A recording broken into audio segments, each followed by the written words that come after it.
Alright, what's going on, guys? Oh, nothing much. Today I'm here to talk about a big problem in our society, and it's about not giving a fuck mentality. Why do I think it's a bad thing? If you truly don't care, I think that's amazing. You're actually free from a mental prison. But most of us don't have that mentality. If you struggle with this, ask yourself, do you really not care? Or do you care so much that you base your whole personality off of not caring what other people think of you? I know it's a defense mechanism and you can't really control it, and it's not your fault that you have that. You might have been bullied in school, or maybe there's a lot of pressure in society, especially in younger generations. But who's gonna change that? Time, fame, money, or you? So what's the solution to this? There are three main things that you should do to actually start not giving a fuck. So the first one is to be honest with yourself and everybody around you, especially your family and friends. If you're honest, your friends and family know what's up, know if you struggle, they might help you, and be honest with yourself too. If you don't want to admit that you have a problem, you will never fix it. Once you admit to it, you're like 30% done. Then you just have to start dealing with it. But a lot of people just boost their ego, tell themselves, oh yeah, I don't care. They're building a wall around them so they don't get hurt, and they don't want to change that, even if they do realize that it is a problem.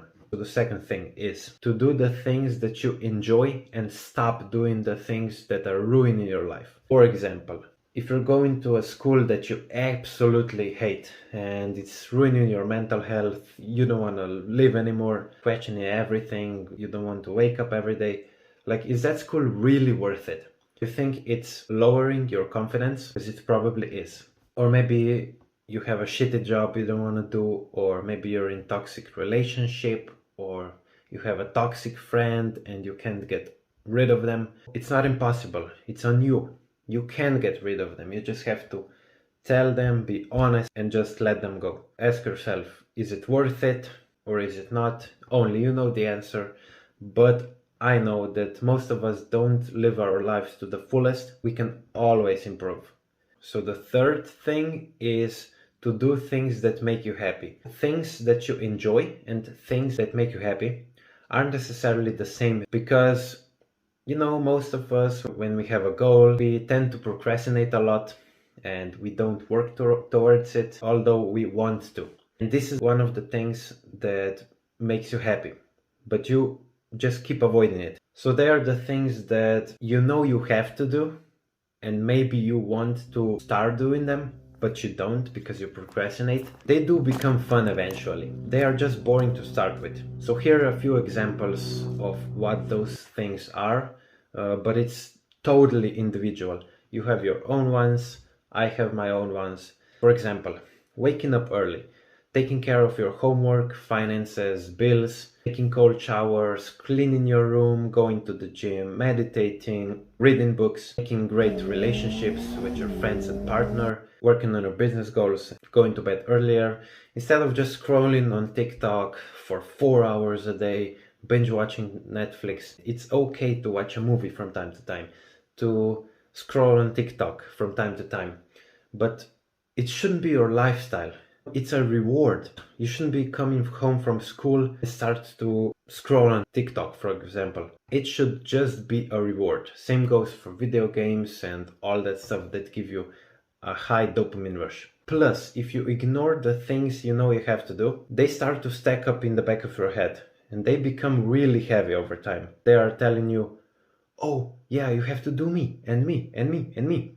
And you're like, no, leave me alone. I don't want to think about you.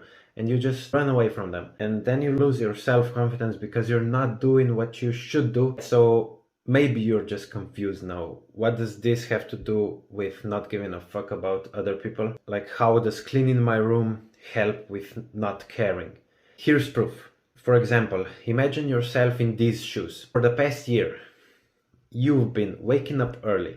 You've been taking cold showers, going to the gym. You've actually seen a lot of progress. People around you started to notice it and they're giving you compliments. You've actually started to work on your business. Now you're making money with your business. Or if you don't want to have your own business, maybe you have a job now that you actually enjoy and you love to work there. You've made a lot of great, precious memories with your friends and family or your partner. And you've been going to bed early and you've had 8 hours of sleep daily. And you're not tired, you're feeling great. So now imagine yourself in the bar. You're alone. There's a group of guys there. You look at them. You see them pointing fingers at you, whispering to each other something and laughing at you. At that point, would you really actually care what they think about you? Like, you're the best version of yourself. You've been working on your goals, you've achieved some of the goals. Would you really care what they think of you? Yeah, probably not. Like, you would probably laugh it off, or maybe you'd be curious what's so funny about you. But you know, they're just idiots. You can't do anything about it. Maybe you'd be wondering what's so funny, but it wouldn't make you insecure. And at that point, instead of telling yourself that you're the best, that you don't care, you don't have to do that because you actually don't care. You don't have to remind yourself that you don't care. You're just like, oh, what? What's going on? Those goals that you're working on and that you've worked for and that you've achieved, they are now a part of you. And you've actually proven to yourself that you're worthy. And once you prove it to yourself, you don't have to prove it to anybody else. I hope this helped you in any way possible. If it did, let me know in the comments. And if it didn't help you, or maybe you have a different opinion, leave it down in the comments. I'm open for a debate. And I'll see you next time.